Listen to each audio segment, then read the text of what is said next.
Selamat malam para pemirsa. Senang sekali kita bisa bertemu kembali di dalam program Guruku Tersayang. Kali ini guru yang akan kami bahas, kami akan kupas, kami akan bertanya-tanya adalah seorang guru di sekolah kita di Pacim. Selamat Ibu malam. kali ini bernama Ibu Simsa Riana Purba, biasa dipanggil Ibu Riana Purba. Selamat Ya, malam Ibu Riana Purba. selamat malam Pak Denny. Bisa menyapa juga ke sobat sekolah sekalian. Selamat malam sobat sekolah semuanya. Terima kasih. Nah, tentunya lumayan unik nih. Kenapa unik? Nanti kita lihat dari CV saya bacakan dulu. Riwayat pendidikannya. Dari SD, SMP, ada di Sekolah Advent Barus Julu, Sumatera Utara. Ya, Kemudian SMA-nya pindah ke Bandung, SMA Advent Cimindi. Kemudian ngambil S1 di UNAI, kemudian ngambil S2 di Arts University di Bandung juga. iya, Kemudian memulai pekerjaan setelah tamat dari UNAI di Maret 1998, mengajar di Sekolah Advent Cimindi iya. sampai saat ini. Jadi di Cimindi terus. Beliau uh, memiliki seorang suami yang bernama Darsono Banjarnahor dan memiliki seorang anak bernama Griselda Aurelia Banjarnahor. Lagi sekolah di Sekolah Advent Cimindi. Nah, kita mulai nih bertanya-tanya. Sedikit menggali pengalaman-pengalaman. Kalau dilihat di sini, eh, sekolahnya sekolah di Sekolah Advent. Di latar belakang juga, oh ya, saya mau tanya. Orang tua, apakah orang tua memang lahir Advent atau seperti gimana? Keluarga? Jadi orang tua saya itu Pak Denny, mereka itu merantau. Nama kampung kami itu Baris Julu, di Oke, Tanah Karo, Sumatera Utara. Mereka merantau kira-kira 2 jam jauhnya dari tempat tinggal mereka awal yang namanya Sarinembah. Eh, hmm. itu ke arah Aceh atau lebih dekatnya ke kota Cane. Jadi mereka merantau ke Barus Julu itu karena ayah saya mendapat pekerjaan yaitu seorang guru SD pegawai negeri sipil pada waktu itu. Dan di Oke. sanalah uh, dan di Barus Julu itulah mereka pertama sekali menemukan kebenaran. Oh, luar biasa. Luar biasa, uh, orang tua menerima kebenaran di Barus dulu. Dan orang tua adalah seorang PNS, guru PNS. Menarik nih, guru PNS, tapi anaknya sekolah di sekolah Advent, bukan di sekolah negeri. Boleh Betul. ceritakan kenapa ini terjadi? Nah, sebenarnya sekolah negeri juga dekat dengan rumah kami, tapi karena ayah saya eh, tahun sekitar 64 mereka menerima kebenaran dan Oke, mulailah sekolah kita dibangun. Sekolah Advent dibangun di sana dan ayah saya oke, ini adalah salah seorang pelopornya. Tetapi pada waktu itu karena PNS itu mereka bekerja, dia masih bekerja 6 hari. Jadi hari Sabtu dia masih bekerja dan itulah oke. salah satu alasannya kenapa dia menyekolahkan kami di sekolah Advent supaya bisa libur hari Sabat. Luar biasa. SD, SMP, Advent di Barus. Uh, Kalau dilihat ini anak ke-6 dari 6 bersaudara. Kakak-kakak di atas apakah juga sekolah di sekolah Advent? Semuanya kami sekolah di sekolah Advent dan enam-enamnya lulusan sekolah Advent sampai ke perguruan tinggi. Tapi abang saya yang paling tua tidak tamat dari Advent, tapi sekarang menjadi seorang pegawai mission juga. Luar biasa. Iya, Dari Barus dulu SD, SMP sebagai anak yang terakhir merantau ke Bandung, iya. Mm, ke SMA Advent Cimindi. betul. Nah, kenapa nih? Oh, kebetulan kakak saya yang nomor dua, setelah tamat dari Unai, dia mengajar di SMP SMA Advent di Cimindi. Jadi karena di kampung kami itu tidak ada SMA, jadi kakak saya menyarankan saya untuk bersekolah dan tinggal bersama dia. Itulah alasan kenapa saya bersekolah di Cimindi. Itulah awalnya saya sampai di Cimindi. Oke, jadi ada keterikatan keluarga sehingga merantau ke Betul. Bandung. Nah, dari sini, dari Pacim, beliau melanjutkan ke Universitas Advent Indonesia dan mengambil jurusan akuntansi. Kenapa memilih akuntansi? Eh, ada sedikit cerita unik kenapa saya memilih akuntansi. Saya sebenarnya nggak senang dengan akuntansi, tapi saya juga nggak senang jadi guru. Tapi satu pesan orang tua kami bahwa kami semua, karena ayah saya dan ibu saya ini adalah orang Advent yang taat, apa yang mungkin pengetahuan rohani mereka pas-pasan, tapi apa yang mereka tahu mereka lakukan dan diterapkan kepada anak-anaknya. Jadi ayah dan ibu saya ingin sekali anak-anaknya semua tamat dari Advent, dan Hmm. pesannya cuma satu. Nak, saya dulu cita-cita saya ketika tamat SMA, saya hanya ingin jadi tukang jahit. Karena saya memang agak sedikit senangnya ke keterampilan. Jadi saya bilang ke ibu saya dan ayah saya jadi tukang jahit aja lah Pak. Jadi maksudnya entah masuk ke desainer gitu. Hmm. Tapi ayah saya bilang, nggak ada di sekolah Advent jurusan desainer. Tapi kamu harus ke sekolah Advent. Saya bingung memilih jurusan apa. Kalau saya pilih jurusan biologi, nanti saya jatuhnya jadi guru. Karena Hmm. saya lihat pada waktu itu ayah saya seorang pegawai negeri sipil menghidupi 6 orang anak agak berat. Karena dulu Hmm. saya lihat kehidupan kami pas-pasan. Jadi saya nggak mau menjadi guru. Itulah alasan saya kenapa saya memilih akuntansi. Mana tahu suatu hari nanti bisa jadi orang kaya dan membantu. Begitu awalnya. Berarti sebenarnya bukan passion di akuntansi sebenarnya. Nah, waktu belajar di kampus itu tentunya ada kalau minat biasanya orang senang pelajaran-pelajaran semua dia belajar langsung sukses.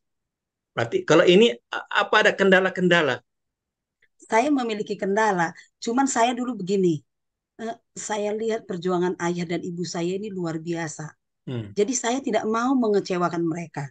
Mereka sudah memilihkan universitas yang terbaik untuk anak-anaknya paling tidak dari segi keimanan. Jadi zaman kami ini saya tamat tahun 92. Jadi pada masa kami itu eh, tamat untuk S1 itu 5 tahun. Jadi Hmm. saya hanya berdoa sama Tuhan.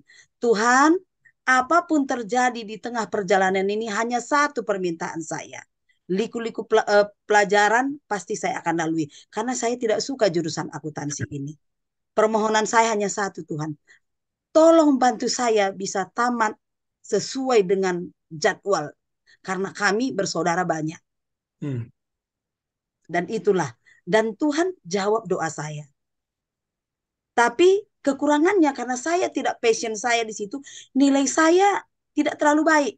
Jadi passing grade yang penting target saya Aduh. tamat tepat waktu. Itu pada waktu itu. Luar biasa. Yang penting kita bisa selesai di sekolah Advent dan bisa selesai tepat waktu. Iya, Nah, uh, ketika selesai dari tamat dari akuntansi 97, iya, ada jeda sampai Maret 98 di pekerjaan pertama. betul. Ada apa yang terjadi? Karena saya tamat akuntansi, maka saya harus bekerja sesuai dengan bidang saya. Jadi saya mulai melamar sama seperti teman-teman. Kami kontak karena pada waktu itu belum ada HP. Adanya masih telepon rumah. Jadi kalau zaman kami dulu mengirim lamaran masih pakai kertas, pakai amplop dikirim melalui kantor pos. Jadi saya lakukan juga itu. Tapi saya berdoa kepada Tuhan. Doa saya kepada Tuhan begini. Tuhan, saya nggak tahu. Tuhan kan tahu saya tidak suka akuntansi. Tapi sekarang saya harus mencari pekerjaan. Karena saya bilang sama ayah saya, Pak, saya pulang aja ke kampung. Karena teman-teman akrab saya, seangkatan saya, semua rata-rata pulang ke kampung.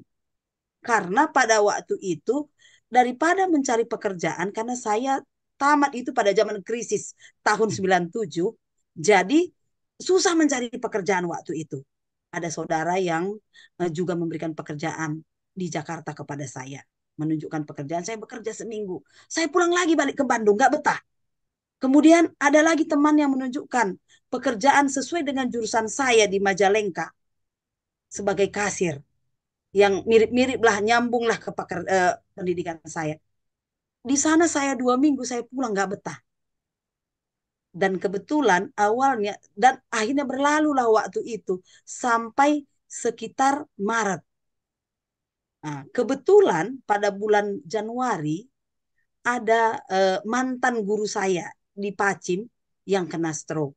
Jadi karena Bapak ini stroke, jadi waktu itu ada kepala sekolah yang menjabat yaitu Bapak Wehu Tapea, dia meminta kalau bisa, bisakah eh, kamu menolong sekolah kita karena sebentar lagi akan Eptanas. Sebenarnya saya paling tidak suka guru ya, karena saya sudah tahu pekerjaan itu. Ayah saya hari-hari di rumah hidupnya di sekolah dan hidup di rumahnya pun seperti guru. Jadi saya tidak mau. Tapi karena omongan itu, Roh Kudus mungkin bekerja dan berkat doa-doa, saya bersedia membantu. Karena pada waktu itu bulan Maret sebentar lagi akan ujian. Jadi saya siap membantu untuk menolong sekolah alma mater saya. Begitu ceritanya, Pak Denny. Luar biasa ya. Jadi tadinya nggak mau masuk biologi karena takut menjadi guru. Betul. Ambil akuntansi, kemudian sekarang mendapat tawaran untuk jadi guru. Nah, bagaimana komentar kakak-kakak atau komentar orang tua? Karena beda jurusan nih. Kenapa Ya, nggak dari awal kebetulan, aja masuk jadi guru? Nah, ya, tanggapan mereka seperti apa? kebetulan saya ketika mengajar di Pacim itu, saya kan mengajar SMA, menolong sesuai dengan jurusan.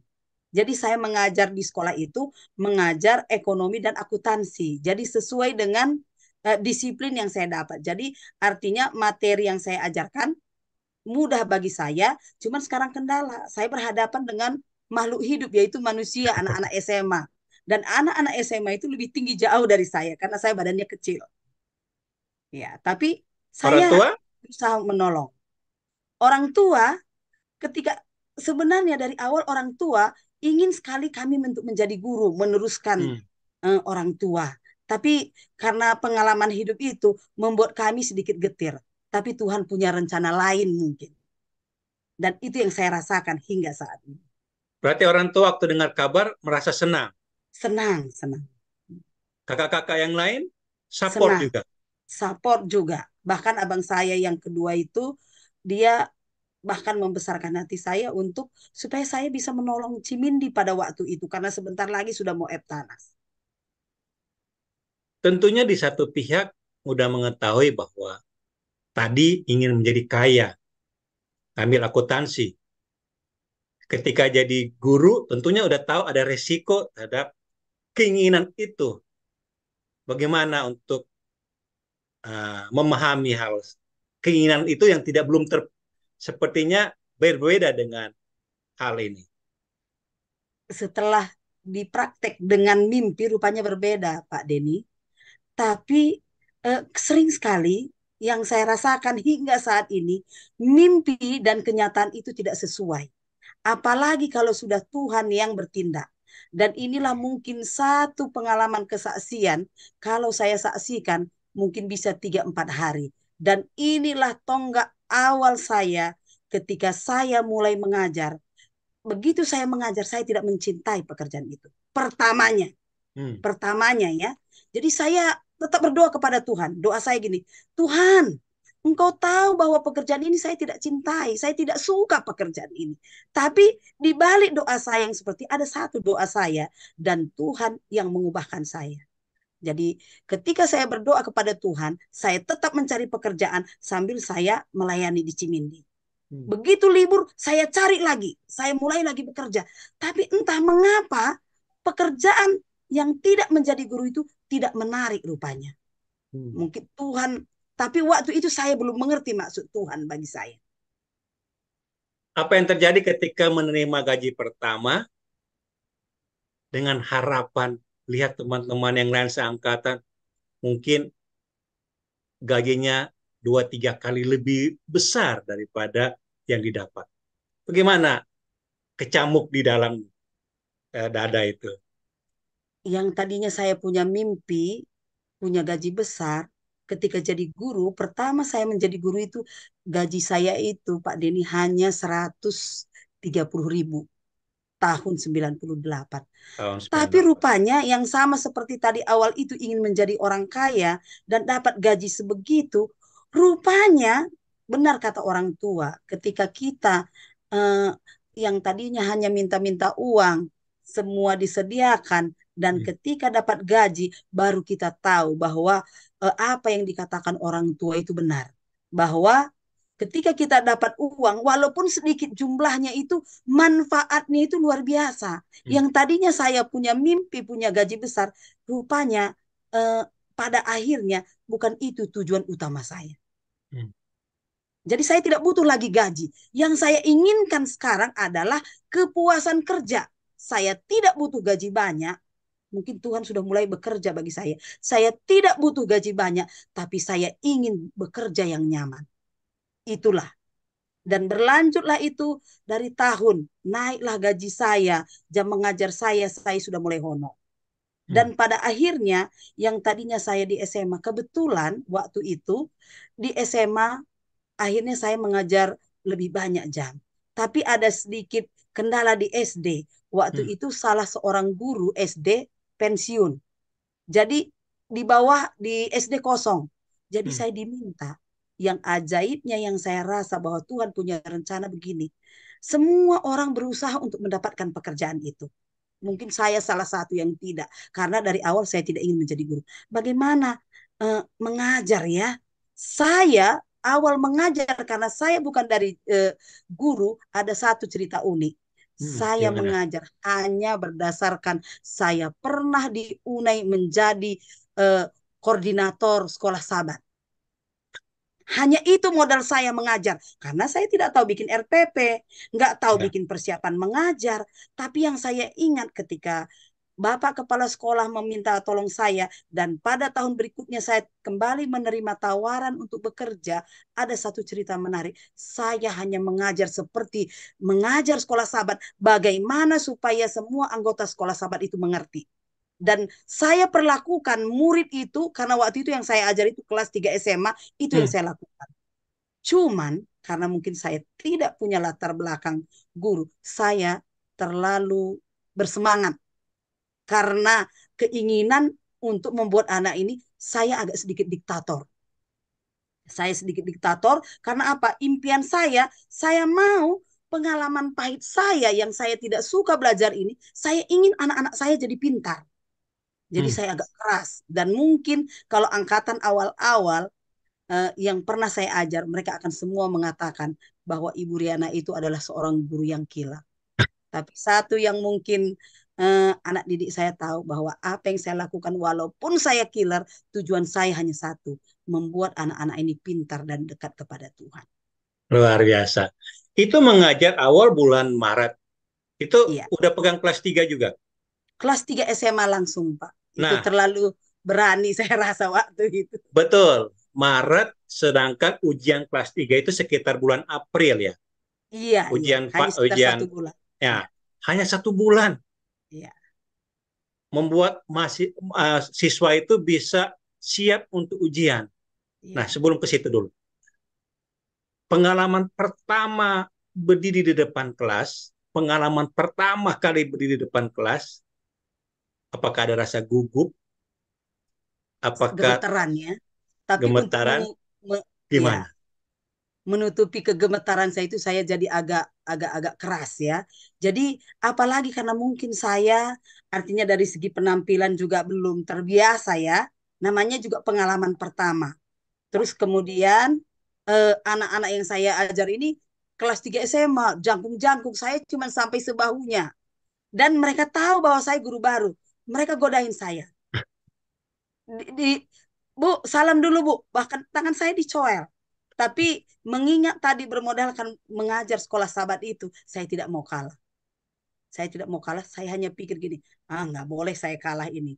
Dan itulah yang terjadi. Dan puji Tuhan, sampai hari ini, itu menjadi pengalaman manis bagi saya. Walaupun gemeteran, walaupun keringatan, tapi bisa dikuasai. Agak menarik di pengalaman pertama ini karena bulan Maret, bagaimana Ibu Riana mempersiapkan murid untuk siap ujian Eptanas, dulu istilah mungkin Eptanas ya. Betul, Eptanas Nah, dulu.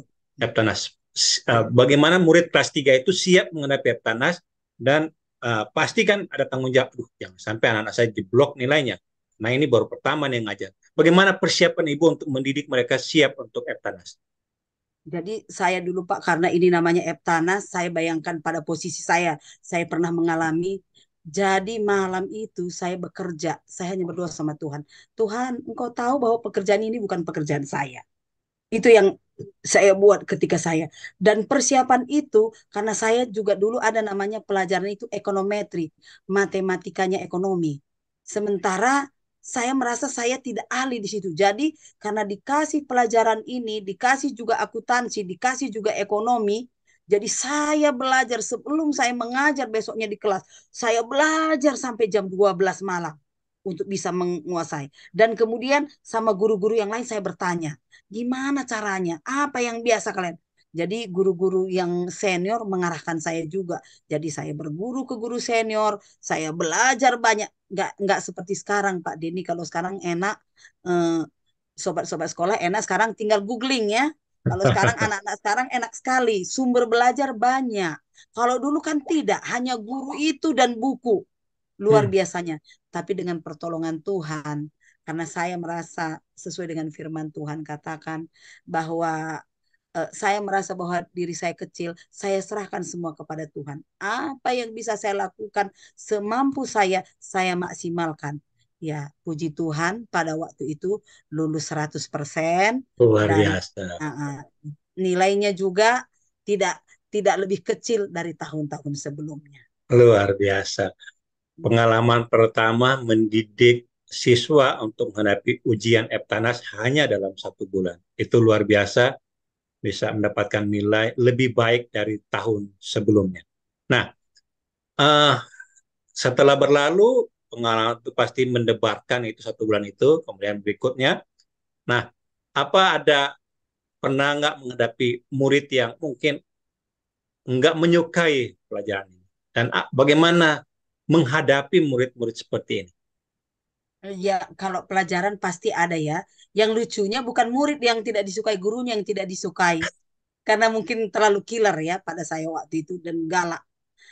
Karena saya terlalu berambisi tadi memikirkan bahwa bagaimana caranya murid ini supaya pintar. Karena setelah lulus itu, tahun depannya saya diminta kembali. Itu tahun 1999 sampai sampai tahun 2000. Tahun berikutnya saya mengajar kembali SMA, kelas 3 juga, dan di situ sudah ditambah kelas 2 waktu itu. Wah, jadi sudah semakin banyak yang saya temui nih. Jadi ada juga anak-anak yang nggak suka ketika saya mengajar, dia sisir-sisiran. Ada yang perempuan, ada yang laki-laki. Nah, saya hanya berpikir begini, saya mungkin manusia, salah satu manusia yang sampai hari ini saya rasa diri saya juga anti gini. Saya terlalu memikirkan anak itu langsung 10 tahun ke depan. Jadi ketika saya bertemu dengan anak, yang saya langsung bayangkan gini, oh, jadi kalau di pelajaran yang sekarang rupanya di kurikulum Merdeka ada namanya kita anak ini kita klasifikasi. Oh, ini sifatnya begini ya, ini sifatnya. Saya rupanya sudah lakukan itu 20 tahun yang lalu. Mendiagnosa namanya. Jadi anak ini sudah, oh ini begini ya, ini nggak suka ya belajar ya. Ini ngelihat muka saya aja dia udah nggak suka nih, mungkin stres dia nih belajar akuntansi atau ekonomi dengan saya. Saya coba pendekatan dan itulah yang saya lakukan dan yang saya rasa bahwa itu relevan dengan kurikulum Merdeka sekarang, bahwa kita harus mendiagnosa anak. Nah, ketika saya lakukan itu, mendiagnosa anak yang tidak suka tadi, saya dekati. Biasanya kalau untuk anak SMA dulu saya lakukan, saya dekatin dulu. Dia suka atau enggak, saya ajak ngobrol. Apa kendalamu, apa masalahmu? Rupanya hingga saat ini cara itu manjur. Anak-anak yang SMA ini datang, dia punya latar belakang. Mungkin Hmm. di rumah tidak nyaman, atau mungkin tinggal dengan saudaranya, atau mungkin dia non-advent yang dia punya kendala. Banyak hal lah, ya. Jadi saya biasanya lakukan pendekatan. Dan saya lihat selama saya mengajar sudah mau 24 tahun, Hmm. cara itu adalah mujarab, yaitu pendekatan ya. Pendekatan, saya ajak ngobrol. Ketika saya tahu latar belakangnya, saya punya pola untuk mendekati mereka dengan cara berbeda. Jadi kalau ada 20 murid saya, berarti teknik saya juga harus ada 20. Kalau 30 murid saya, 30 juga teknik saya. Ada mungkin yang harus saya bujuk. Ada mungkin yang saya harus keras. Ada juga yang mungkin biasa saja. Ada yang saya cukup berbicara, dia sudah lakukan. Ada mungkin yang harus dirayu. Dan itulah sampai hari ini yang saya terapkan. Dan sesuai dengan pelajaran sekarang yang namanya awal masuk, yaitu diagnostik. Didiagnosa dulu anak-anak ini. Saya masuk ke kehidupan mereka, latar belakang mereka. Dan biasanya saya lihat mujarab, Pak Den. Hmm. Masa-masa SMA adalah masa-masa yang memberontak seringkali. Nah, Betul. apa pernah punya kasus untuk Pernah bisa waktu di Cikini, mengarahkan, bisa saya, diceritakan iya, tanpa jadi menyebut nama. iya. Jadi ketika saya mengajar waktu itu, mungkin mereka bosan. Jadi ada anak dulu, Pacim itu belum seperti sekarang. Dulu di belakang ada terasnya. Jadi Hmm. ada terasnya, anak ini waktu istirahat, duk gitu. Padahal kami ruang gurunya di bawah.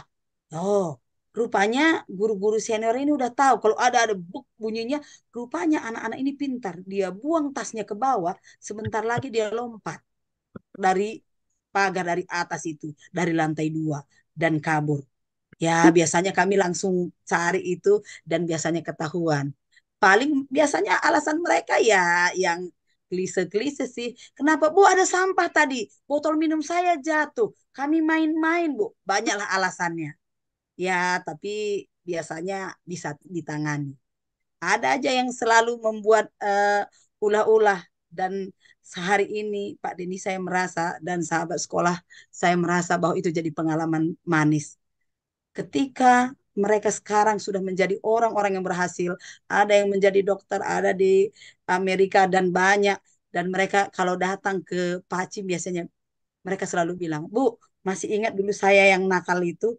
Padahal kami sebagai guru udah lupa itu semua. Karena kami mendoakan bahwa anak-anak ini sukses. Dan saya melihat memang anak-anak yang troublemaker di sekolah, itulah yang paling peduli dengan sekolahnya. Itulah yang paling peduli dengan sekolahnya. Nah, apa pernah Ibu punya pengalaman mendisiplin seorang anak? Bagaimana membuat, bagaimana cara disiplinnya, dan bagaimana membuat dia sadar? Hmm.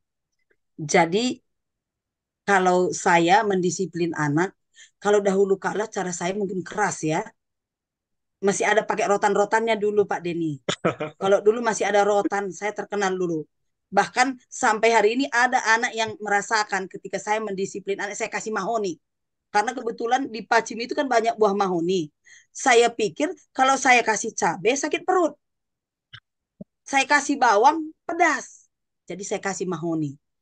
Mungkin sahabat sahabat apa ini, sahabat sekolah, Obat sekolah. eh, ya sahabat sekolah belum, ada yang belum pernah makan mahoni ya. Keajaiban buah mahoni ini setelah saya mengajar SD juga saya lakukan itu. Daripada saya pukul, mereka sakit. Ada rasa dendam di hatinya. Jadi kami biasanya mengadakan kesepakatan dulu. Kalau kamu nanti melanggar, saya akan kasih ya, saya bilang. Dan saya kasih itu. Jadi kalau kesalahannya sedikit, buah mahoninya saya pecah satu biji mahoni sampai 8. Saya bikin tempatnya. Nanti mereka yang pilih. Dan saya kasih itu. Lucunya, bahkan ada yang murid-murid saya hingga saat ini di SD pun ada yang mengatakan, Bu, minta mahoni, Bu, katanya. Kenapa? Karena itu yang saya lakukan. Rupanya mereka tobat. Lucunya buah mahoni ini, efeknya baik mungkin jadi selera makan. Tapi yang luar biasanya itu buah mahoni itu ketika saya suruh kunyah, kecil dia mungkin segede beras, lebih 2 kali beras lah ya. 2 kali beras karena dipotong sampai 8, itu pahitnya itu lengket di mulut. Nah, ketika saya lakukan itu kepada anak, biasanya ampun-ampun. Kalau anak-anak yang malas bikin PR, besoknya saya tanya, mau pilih buah mahoni atau bikin PR? Saya selesaikan aja, Ibu Guru. Biasanya mereka begitu. Dan saya lihat mujarab ini, walaupun akhirnya saya terkenal Ibu Guru tukang kasih buah mahoni. Sewaktu mengajar SMA ini ada 98 sampai 2000, 2 tahun. Iya, Apa ada pengalaman sampai Ibu terharu? saya terharu ketika 2 tahun saya mengajar di SMA itu. Eh, Ketika ketemu dengan anak-anak didik saya, kadang-kadang kan muka mereka berubah ya, karena mereka sudah ini, mereka memeluk saya gini, rupanya berarti juga ya kami nasihat-nasihat yang kami kasih pada waktu itu kepada mereka gitu. Terima kasih ya Ibu Guru. Padahal saya merasa sebagai guru bahwa itu hal yang biasa dan memang itu kewajiban saya. Jadi ketika saya berikan nasihat bahwa kalian harus sukses dan ketika mereka sukses dan ketika kami bertemu beberapa tahun kemudian saya lihat anak-anak SMA itu begitu baiknya. Terima kasih Bu Guru. Bahkan saya merasa kalau ada pepatah mengatakan pahlawan tanpa tanda jasa itu mereka begitu menghargai jasa kami saya rasa. Saya sebagai guru. Ketika dia mengucapkan terima kasih itu, saya merasa bahwa saya belum melakukan apa-apa untuk mereka. Saya masih melakukan sedikit, tapi mungkin ada kata-kata yang begitu memotivasi mereka sehingga mereka merasa bermanfaat dan itu menjadi tolok ukur bagi mereka sampai akhirnya ketika mereka sukses, mereka mengucapkan itu. Dan sampai hari ini ketika ketemu, itulah kebanggaan saya menjadi seorang guru. Oke, luar biasa. Selain terharu, apa pernah ada sampai Ibu pernah marah besar pada seorang anak SMA ini? Ini masa SMA, waktu mengajar Kalau SMA. karena saya hanya sebentar mengajar SMA ya, marah besar sih enggak Pak Denny. Jadi biasa aja karena saya berpikir apalagi kalau dia udah SMA itu eh, saya harus jadi sahabat mereka. Jadi tidak pernah. Jadi saya biasanya kalau untuk anak-anak yang besar ini bahkan anak SD pun hingga saat ini saya usahakan mereka untuk menjadi teman saya.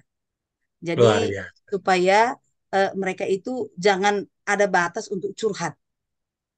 Jadi anak-anak SMA itu biasanya kalau kita dekatin, kalau kita kerasin dia semakin keras. Jadi saya pendekatan saya menjadi sahabat dan itu saya terapkan hingga saat ini. Oke, waktu SMA, apa metode pengajaran yang Ibu buat yang mungkin bisa Ibu apa ya diberikan ke guru-guru yang lain. Saya punya metode ini loh, metode ini bagus. Silakan kalau menerapkannya di waktu mengajar SMA. Ada metode khusus yang bisa diceritakan kepada guru yang lain. Jadi eh, rupanya pengalaman kan adalah guru yang terbaik ya. Tuh. Rupanya dengan proses itu eh, timbul metode-metode baru. Bahkan kadang-kadang di luar metode yang ada di textbook. Karena ketika kita berhadapan dengan manusia ini, metode-metode ini kadang-kadang teori dengan praktek berbanding terbalik. Kenapa? Karena metode yang ini begini penyelesaiannya kalau di buku, tapi di kenyataan nggak begitu. Jadi saya ketika eh, menemukan masalah-masalah akan timbul nanti dengan saya belajar begitu, ada metode-metode lain di luar yang saya pelajari itu. Saya Bisa belum kasih-kasih mampu. contoh, satu contoh metode Misalnya yang baru, kayak kalau kalau di SD sekarang karena saya lebih banyak di SD, jadi yang gini, SMA dulu. yang Nanti kalau sebentar yang saya kulik ya. SMA dulu metode yang saya buat misalnya kalau kita bikin mempelajari sesuatu, misalnya kayak belajar akuntansi. Ya. Kalau dengan teknik ini ke sini tambah ini kurang ini hasilnya begini. Tapi ada ketika saya menerangkan pun dia tidak menangkap. Hmm. Misalnya 12 kurang 0,25. Bingung dia. Jadi saya harus membuat metode bagaimana caranya 11 ditambah ditambah begini satu itu 13. 13 dikurang 0,25 saya harus bikin jadi pecahan dulu. Sampai sebegitunya, sampai saya masuk ke mereka, sampai akhirnya, oh iya ya, kok dulu waktu SMP kita tidak mengerti matematika yang sesederhana ini ya. Itu yang saya temukan. Di penjumlahan-penjumlahan sederhana pun. Nah, metode-metode itu akan muncul. Kalau di teorinya, saya harus mengubah persen sama dengan persen. Ini saya harus buat begini. Tapi setelah ini, saya yang harus masuk ke mereka. Sampai di mana mereka bisa, sampai saya jangkau mereka. Dan itu yang saya temukan ketika mengajar ke anak-anak ini. Saya harus memposisikan diri saya pada diri mereka. Itu yang saya lakukan. Jadi ketika itu saya terapkan, kayak menghafal misalnya. Kalau zaman kami dulu Pak, zaman zaman ini kan menghafal ya, Ya. masih semua serba menghafal. Jadi kalau menghafalkan rumus ini, misalnya ekonometri, eh, ini begini caranya. Jadi saya harus masuk ke mereka, begini dibikin tekniknya, dan biasanya mereka akan berhasil. Luar biasa. 2 tahun mengajar di SMA, kemudian mulai Juli 2000 sampai Juni 2022 mengajar di SD. Berarti ada 22 tahun. Luar biasa. Sangat Iya. panjang untuk mengajar di SD. Ini apa yang terjadi ketika dari SMA ke SD? Di sini lebih menarik lagi Pak Denny dan sahabat sekolah. Jadi kenapa saya bisa pindah dari SMA jungkir balik ke SD? Kalau saya menyebutnya jungkir balik ya.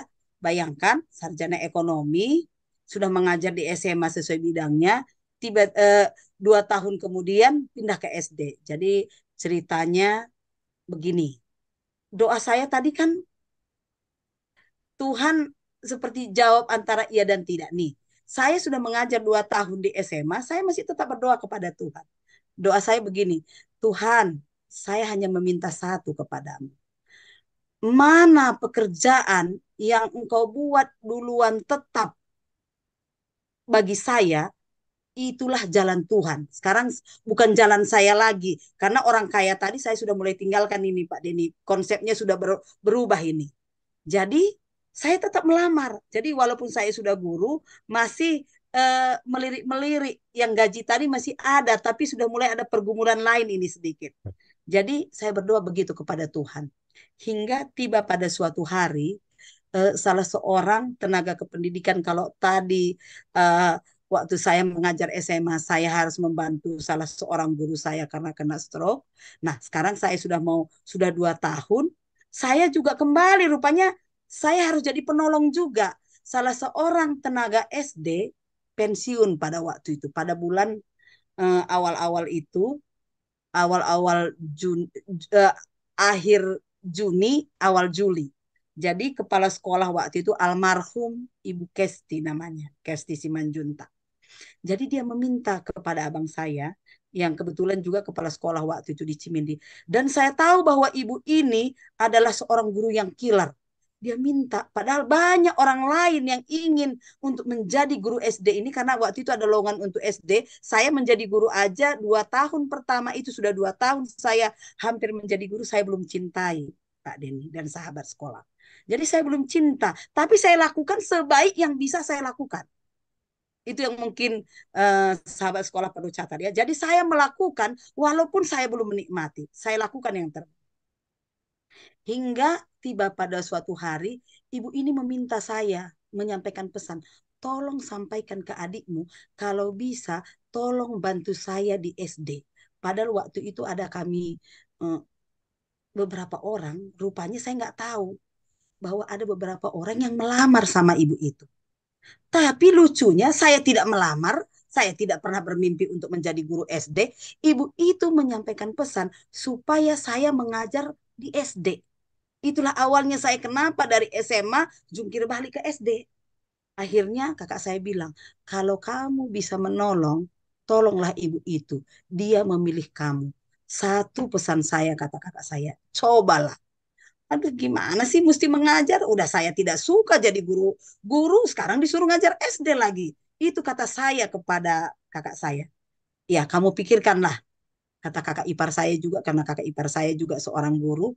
Kemudian saya berdoa sama Tuhan. Tuhan, kalau Tuhan mau saya menjadi guru, ubahkan apa maksud Tuhan bagi saya. Saya seorang sarjana ekonomi, jurusan akuntansi, tapi sekarang diminta untuk mengajar SD. Akhirnya jawaban doa saya minta tanda kepada Tuhan. Hmm. Tuhan suruh supaya saya ambil pekerjaan itu. Mulailah saya mengajar SD, sahabat sekolah. Bayangkan dari SMA yang tidak terlalu ribet, sekarang pindah ke SD. Pertama sekali saya mengajar waktu itu kelas 3 SD. Karena ibu guru kelas 3 SD ini yang uh, Ya. pensiun. Dan seminggu setelah ketika saya mulai pilih saya mengajar SD, seminggu kemudian akan ada ujian namanya pada waktu itu, karena 1 tahun waktu itu 3 kali ujian namanya catur bulan. Jadi empat bulan sekali ujian. Jadi ujian catur bulan. Aduh, gimana ini? Tapi kalau dulu tidak tidak guru yang bikin soal, tapi kecamatan. Jadi kami hanya memberikan soal kepada anak, kami hanya mengajar. Itulah awalnya saya mengajar di SD. SMA, orang-orang anak-anak yang sudah beranjak dewasa, sekarang mengajar di SD kelas 3 yang masih mendingan sih kelas 3 daripada kelas 2. Tapi pasti itu masih perlu anak-anak, mungkin ada yang nangis, ada yang ngambek kayak gitu. Pengalaman pertama, kalau tadi saya nanya pengalaman pertama di SMA, pengalaman pertama ngajar di SD kelas 3 itu seperti apa? Hari pertama. Waktu, waktu pertama saya bingung juga, cuman yang luar biasanya ibu kepala sekolah ini tahu, dan lucunya, dan itulah yang saya alami juga sekarang. Jadi ketika ibu kepala sekolah ini, saya tidak bisa melihat diri saya 10 tahun atau 15 tahun sebelumnya. Tapi ibu kepala sekolah ini, karena mungkin berdasarkan pengalaman dan dia dekat kepada Tuhan, dia melihat saya bahwa saya mampu melakukan itu. Jadi ketika saya mengajar, murid kelas 3 ini, lucunya ada satu anak, dan sampai hari ini saya nggak lupa dengan anak ini. Anak ini kulitnya hitam. Ketika saya mengajar, mamanya harus duduk di kelas. Jadi saya harus ajar dengan mamanya. Saya bilang tidak bisa, ini nggak bisa begini, ibu.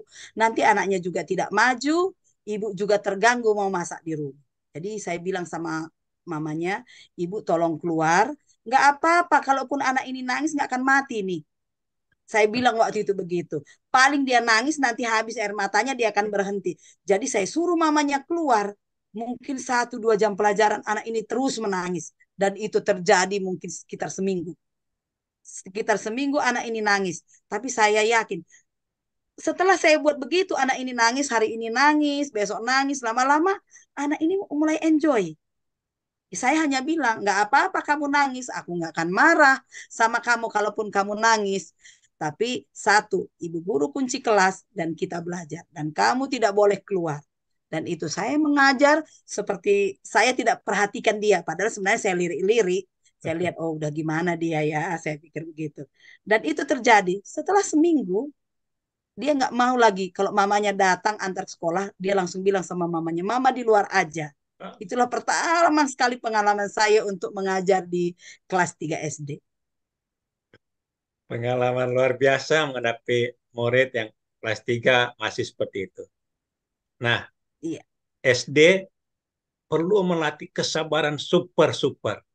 Tapi bagaimana cara menghadapi kesabaran mengajar anak-anak ini? Jadi kalau dulu Pak Dedi dan sahabat sekolah, kalau di SMA 2 tahun sudah ada sedikit bekal pengalaman saya, teknik sudah ada masuk. Jadi sekarang masuk ke SD, tekniknya sudah beda, pendekatannya sudah berbeda. Jadi ketika saya mengajar SD, yang saya lakukan gimana ya ini? Nah, saya hanya saya balik lagi berdoa kepada Tuhan. Tuhan, tolong tunjukkan pekerjaan terbaik yang saya lakukan. Kalau ini Tuhan mau saya lakukan pekerjaan ini, tolong bantu saya. Saya waktu itu masih mengajar di SD, mengajar juga di SMA Oh, pada waktu itu. Karena di SMA masih ada, maksudnya belum ada guru yang menggantikan saya. Jadi semua jam saya yang di SMA saya tetap mengajar, mengajar juga di SD. Jadi teknik yang di SMA tadi agak berbeda di SD. SD itu ilmunya saya kuasai, tapi teknik masih kurang. Karena teknik untuk SD itu berbeda. Tapi yang saya pikir begini, kalau di SMA saya sudah bisa, saya yakin Tuhan akan menolong saya juga di SD. Dan itu awal-awal saya mengajar, saya coba bandingkan. Kalau di SMA, materi yang saya perlu dalami untuk hmm. mengajar, penguasaan materi. Kalau di SD, saya gampang menguasai materinya. Sekarang yang saya harus kuasai situasi di kelas. Mengajar, membuat kelas kondusif. Karena anak SD itu beda. Kita harus dekat ke mereka. Dan semua serba ibu. Itulah kenapa saya jadi ibu guru itu begitu melekatnya ya ibu. Botol minum pun harus ibu. Semua serba ibu. Jadi saya waktu itu walaupun saya masih gadis, masih pemuda, saya memposisikan saya sebagai ibu. Jadi ketika anak-anak itu mengajar, saya coba dekatin. Jadi sama seperti SMA tadi, pendekatan pertama. Tapi ini kok tekniknya beda ya. Saya pertama-pertama mempunyai kendala. Kendalanya apa? Gimana ya mengajar SMA ke SD? Teori saya sudah bisa, tapi mempraktekkan untuk dekat ke mereka ini bagaimana? Kembali, kekuatan saya hanya satu, meminta kepada Tuhan. Tuhan mampukan saya. Dan saya rasakan saudara-saudara, di SD inilah saya berdoa, Tuhan pekerjaan yang terbaik bagi saya Tuhan kasih. Akhirnya satu mungkin sobat sekolah yang perlu apa namanya pelajaran yang saya dapat luar biasanya yaitu apa? Ketika saya belum siap untuk diindeks pada tahun berikutnya, ketika orang lain melamar untuk diindeks, ketika orang lain melamar menjadi guru, saya tidak pernah melamar, tapi saya yang dilamar. Dan itu yang saya rasakan hingga saat ini. Orang berebut untuk menjadi kepala sekolah. Ini nanti cerita uniknya. Lanjut lagi ya, Nanti berikut ya. Pak Denny ya. Saya tidak pernah melamar satu jabatan apapun, tapi pekerjaan itu yang datang kepada saya, yang saya harus lakukan. Tapi satu, alasannya. Ketika kita melakukan pekerjaan itu yang terbaik, semua jiwa raga kita kasih dan kita pasrahkan kepada Tuhan, Tuhan tahu apa yang terbaik kepada kita. Oke, berbicara tentang anak SD kelas 3. Selain kelas 3 mengajar pernah kelas 1, kelas 2? Saya sampai saat ini Pak Denny kelas 1 dan kelas 2 belum saya ajar. Oh, Sampai saat ini saya mengajar di kelas 1, kelas 2 setelah saya menjadi kepala sekolah.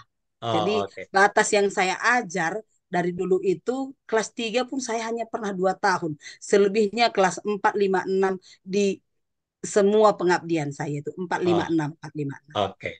Nah, di SD biasanya juga orang tua agak sedikit memperhatikan anak-anak. Pernah Iya. nggak dapat komplain dari orang tua sehubungan dengan anaknya? Dan bagaimana uh, mengatasi komplain itu? Hmm. Kalau di SD ini kan unik ya. Yang kita harus pahami ini kan kejiwaan anak. Pendekatan ke anak itu dan orang tua SD ini biasanya kan lebih cerewet daripada SMP SMA. Kalau SMP SMA itu kan ya udah cuek ya. Tapi kalau Betul. SD ini kan mungkin sama seperti muridnya. Jadi saya dulu pertama ketika awal mengajar, kalau anak SD ini sisiran kita, dia perhatikan Pak Denny dan sahabat sekolah. Jadi gini, pernah suatu peristiwa saya nggak kepikiran ini. Jadi saya biasanya ikat rambut seperti ini supaya nyata jadi guru. Padahal saya ikat rambut karena rambut saya keriting sebenarnya. Jadi saya pernah potong rambut. Jadi rambut saya nggak bisa lagi diikat. Jadi harus dilepas nih. Anak-anak didik saya bilang gini, Ibu guru rambutnya baru, rambutnya bagus katanya gitu. Ibu guru rupanya diceritakan kepada mamanya. Nah, jadi anak SD itu sedetail itu. Orang tuanya lebih detail lagi. Dan biasanya ada komplain-komplainnya. Saya mungkin terlalu keras ya, karena saya bilang tadi, saya mengajar anak ketika walaupun dia kelas 3, kelas 4, kelas 5, kelas 6, saya itu langsung memikirkan 10 tahun ke depan mereka menjadi apa. Jadi kalau ada anak malas, itu dan sampai hari ini Pak Denny saya merasa bahwa anak-anak yang eh, ingin diperhatikan lebih itu pasti ada latar belakangnya di rumah kan. Jadi saya biasanya lebih push ke dia. Kalau untuk orang-orang pintar, hari ini saya tahu bahwa saya tidak ada artinya apa-apa. Jadi saya Tuhan pilih untuk menjadi guru itu bagi anak-anak yang papa. Jadi yang tidak dapat perhatian dari orang tuanya, yang orang tuanya broken, yang anaknya kurang. Dan yang pertama saya sebenarnya gemes, saya nggak suka juga. Saya pengen tadinya ngajar itu lurus ke sana. Tapi Tuhan bilang, bukan itu pekerjaanmu. Kamu ada untuk orang-orang seperti itu. Dan biasanya ada masalah-masalah itu ya. Dan pernah suatu hari saya mengalami ada seorang anak yang keluarga broken dan dia non advent. Jadi saya nggak tahu anak ini broken home karena waktu saya ajar sama tadi seperti saya bilang saya sudah lakukan itu dari awal. Apa namanya saya sudah diagnosa, rupanya di tengah jalan ibu bapaknya ini berpisah. Statusnya masih suami istri, tapi mereka rupanya nggak tinggal serumah. Ibunya bermain judi. Jadi anak ini terlantar. Jadi saya lihat anak ini tertidur dan dia tidak melakukan pekerjaan. Jadi saya ceples pakai penggaris pada waktu itu. Saya masih terlalu idealisnya ya.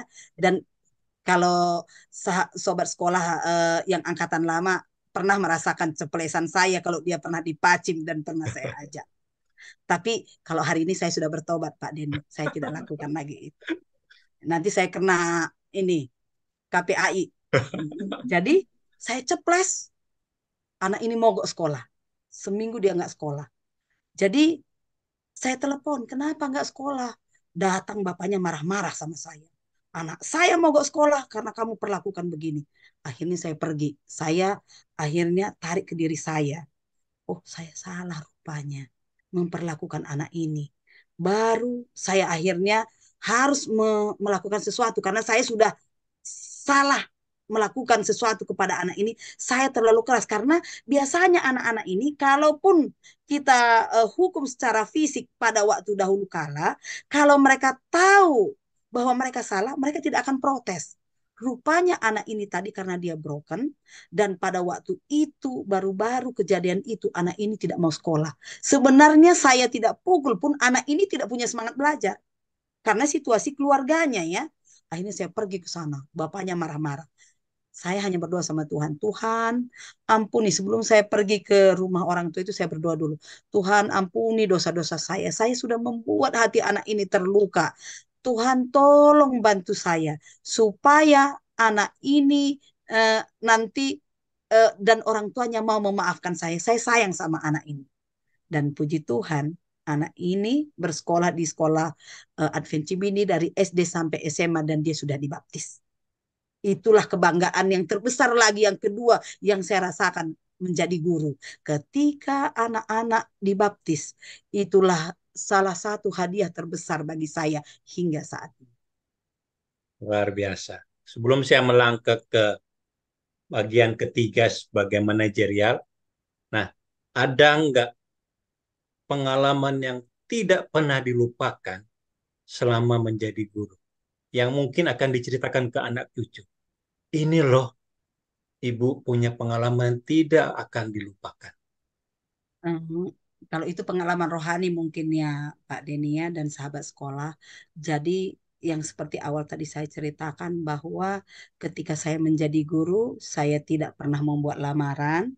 Ketika saya menjadi guru di SD, saya juga, walaupun pada akhirnya saya membuat lamaran setelah saya dilamar ya oleh kepala sekolah, dan itu juga yang saya lakukan. Ketika tahun 2022, eh, eh, ketiga, ketika saya diindeks orang memohon kepada kepala sekolah supaya dia diprioritaskan, saya tidak. Kepala sekolah yang mengusulkan saya untuk diindeks, dan saya mungkin termasuk salah seorang kalau di Pacim itu yang termasuk cepat indeks. Saya menjadi guru tahun 98.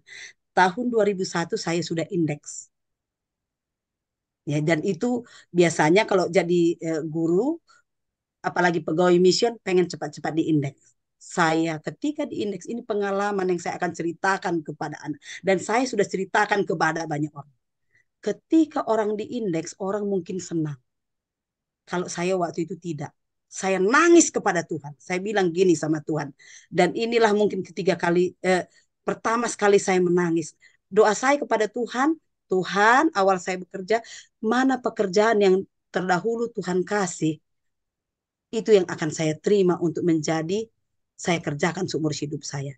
Rupanya bukan saya yang melamar Tuhan, tapi Tuhan memilihkan satu pekerjaan yang saya tidak mengerti.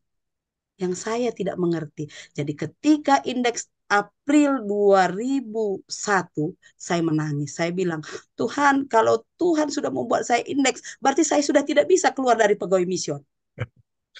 Tapi saya tidak pernah lupa dengan janji saya kepada Tuhan. Tuhan, ketika Engkau memilih saya, berarti bukan saya lagi yang bekerja. Tuhan membantu saya bekerja di dalam saya. Uh, Mungkin ini yang orang-orang di luar kebiasaan orang, dan itulah yang terjadi. Jadi ketika tahun 2000 saya menjadi indeks, saya melakukan pekerjaan saya sedapat yang bisa saya, semampu saya, dan saya hanya minta kekuatan kepada Tuhan. Dan ketika 2010, saya mungkin dari Pacim salah seorang yang termasuk muda ketika disertifikasi. Itu pun semua karena kebaikan Tuhan.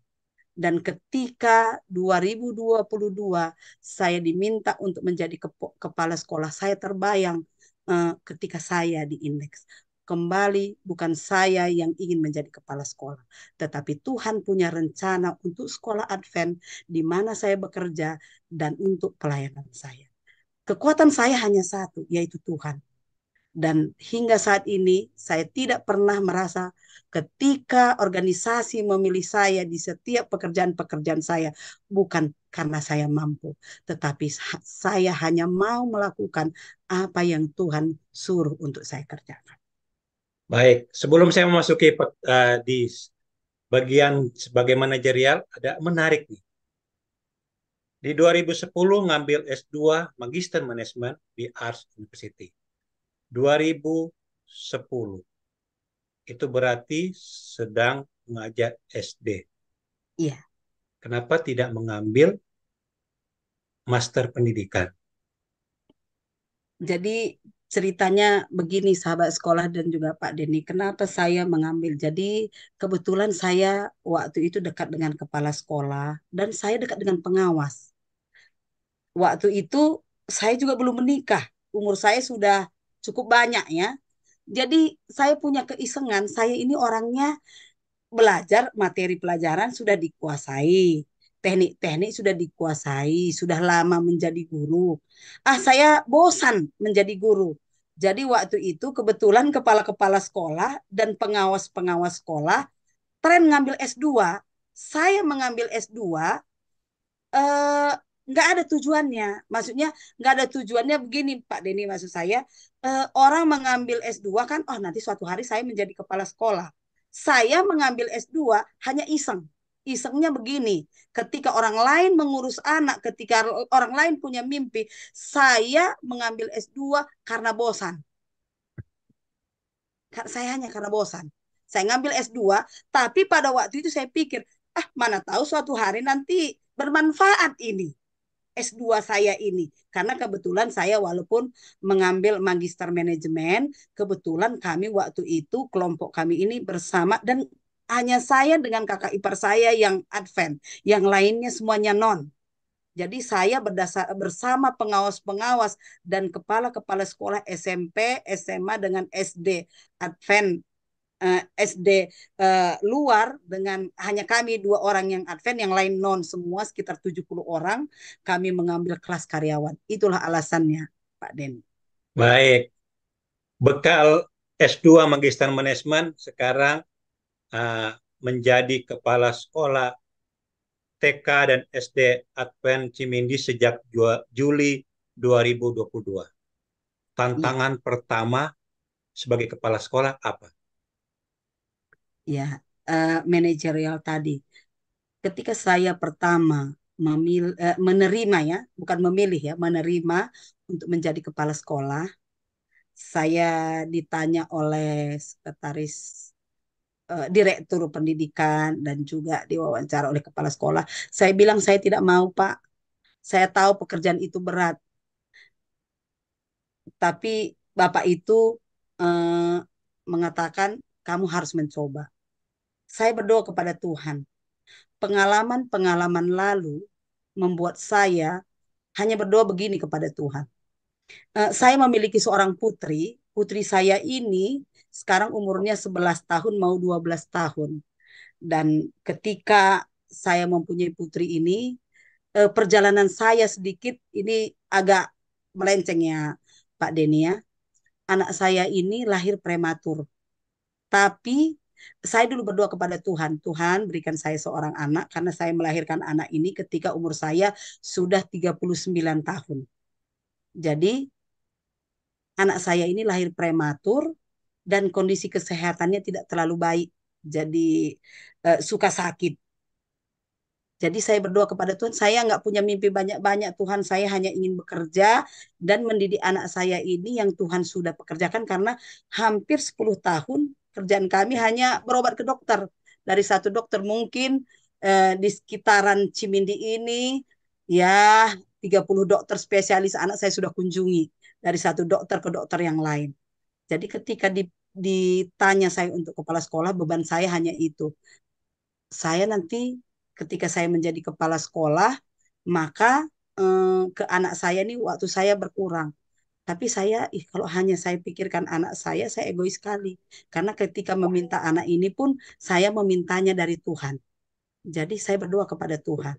Karena anak saya ini selesai pengobatannya ketika kelas 4 SD, karena tadinya setiap hari minum obat.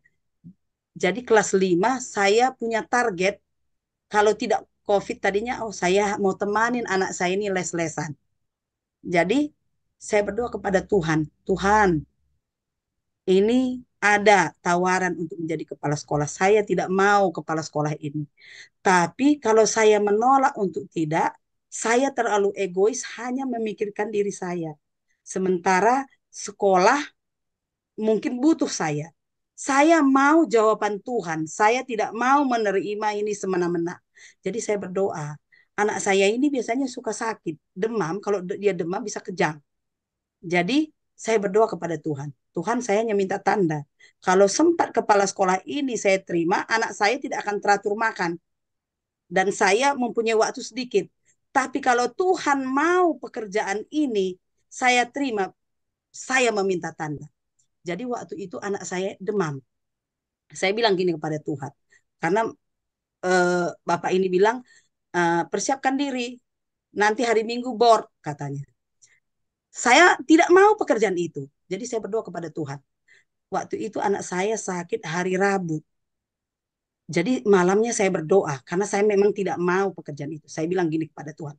Tuhan, kalau anak saya sembuh besok, berarti Tuhan punya rencana. Besok kalau anak saya tidak demam, maka berarti Tuhan punya rencana sesuatu untuk saya.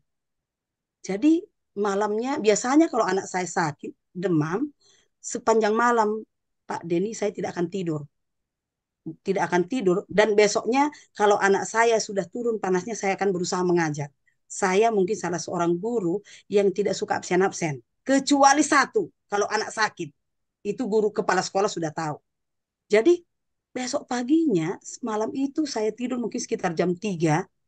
menjelang jam 4, baru sepanjang malam saya mengompres anak saya ini karena dia harus hati-hati takut kejang. Paginya anak saya ini turun panasnya. Saya sudah mulai khawatir dengan doa saya. Saya berpikir begini, waduh, ini pertanda Tuhan akan saya harus menjadi kepala sekolah. Ini masih hari Kamis, karena hari Minggu nanti board. Saya lawan Tuhan di dalam hati saya, tapi saya tidak ceritakan kepada siapa-siapa. Tuhan, aku tetap tidak mau jadi kepala sekolah itu. Itulah doa saya berbicara kepada Tuhan. Maka tibalah pada hari Minggu board, saya sudah tahu bahwa salah seorang kandidat untuk kepala SD itu ada nama saya. Tapi saya tetap tidak suka itu. Jadi mulai dari hari Kamis sampai hari Minggu saya sudah sakit perut. Tapi doa saya tetap kepada Tuhan. Saya tidak mau menjadi kepala sekolah Tuhan. Itu saya, walaupun saya tidak berdoa, saya omong-omong. Hingga tiba rupanya Excom itu jam 4 sore. Ada seorang yang menelepon. Saya lihat, mau ngapain ibu ini telepon saya? Akhirnya dia bilang, selamat ya. Sama seperti yang saya bilang tadi, ketika saya indeks, saya menangis. Inilah saya menangis kembali. Saya bilang, apa? Saya bilang begitu. Iya, selamat. Kan saya sudah bilang, saya nggak mau. Tapi mulai hari Kamis, saya sudah tahu bahwa Tuhan sudah kasih tanda sama saya. Tapi saya selalu melawan Tuhan. Sama seperti ketika saya tidak mau menjadi guru, Tuhan bilang saya harus menjadi guru, Tuhan punya cara. Dan sebenarnya sudah terjawab waktu hari Kamis itu, saya sudah tahu ada tanda. Dan itulah awalnya saya menjadi kepala sekolah. Nah, setelah itu saya ada kendala sedikit. Ketika menjadi kepala sekolah, setelah saya menjadi kepala sekolah, saya hanya berdoa gini kepada Tuhan. Tuhan mampukan saya. Karena saya, umur saya ini, senior saya banyak di atas. Saya sudah lihat teman-teman saya dan saya juga dan ya teman-teman saya yang di bawah saya. Bagaimana kepala sekolah mereka perlakukan dan saya juga memperlakukan. Saya kadang-kadang berkecil hati, kalau saya di kepala sekolah gini sedih juga ya. Dan itulah yang ketika saya menjadi kepala sekolah saya nggak mau. Ketika guru-guru mengecilkan saya nggak mau. Tuhan, saya nggak mau. Bahwa ini bukan, saya nggak mau dianggap remeh oleh mereka. Jadi kalau Tuhan pilih saya menjadi kepala sekolah, mampukan saya. Itulah doa saya waktu itu, Pak. Luar biasa. Sayang waktu kita Iya. terbatas ini. Mungkin pertanyaan terakhir sebelum saya minta closing statement. Apa visi Ibu, planning Ibu dalam 1 sampai 5 tahun ke depan untuk TK SD Advent Cimindi? Saya mungkin nggak punya mimpi banyak ya. Saya hanya pengen Cimindi ini dikenal orang. Saya melihat sekolah-sekolah lain bagus luar biasa. Satu yang saya ingin TK dan SD Advent Cimindi ini dikenal orang karena dia punya kelebihan. Satu di bidang kerohanian, dua di bidang disiplin. Dari segi rohani saja. Jadi ketika orang datang ke sekolah ini, karena sekolah Advent ini adalah seorang yang takut akan Tuhan dan menyayangi banyak orang. Itu saja saya rasa sudah cukup. Untuk 5 tahun ke depan, orang datang ke sekolah karena di sekolah Advent Cimindi ada kasih. Luar biasa. Karena ada kasih sehingga mereka mau membawa anak-anak mereka bersekolah di Ya. TK SD Advent Cimindi. Sebagai akhir, boleh bisa berikan closing statement? Saya tidak apa-apa, tapi ketika saya bersama dengan Tuhan, Tuhan memampukan saya untuk melakukan itu semua. Begitu juga dengan TK SD Advent Cimindi, kami tidak apa-apa dibanding sekolah-sekolah hebat lain. Tapi ketika Tuhan bekerja di dalam kami akan luar biasa bersama dengan Tuhan. Terima kasih Sobat Sekolah. Waktulah yang akan memisahkan kita. Kita akan menutup dengan doa. Ibu Riana bisa tutup dalam doa. Mari kita sama-sama berdoa. Bapa kami di dalam surga, syukur dan terima kasih Tuhan atas berkat dan kebaikan-Mu bagi kami. Dalam acara kami pada malam ini, kami merasakan bahwa Tuhan hadir dan bekerja bagi kami. Kami tidak mempunyai kemampuan kecuali berasal daripada Tuhan. Biarlah acara yang ada pada saat ini mengingatkan kami bahwa Tuhan sangat mengasihi. Mengasihi kami di sini, mengasihi sahabat sekolah semua, dan siapapun yang akan menonton. Terima kasih Tuhan Yesus. Kami serahkan kehidupan kami ke dalam tangan dan penyertaan-Mu. Kami berdoa di dalam nama Yesus yang menjadi Tuhan dan Juru Selamat kami. Amin. Amin. Terima kasih sobat sekolah yang sudah menyaksikan program kami. Ikuti kami terus di channel YouTube Bukit Saitun Bandung dan channel Sion Priangan Conference Jawa Barat. Kami mundur diri dan ketemu lagi di waktu mendatang. Terima kasih. Terima kasih. Tuhan Yesus memberkati kita semua. Amin.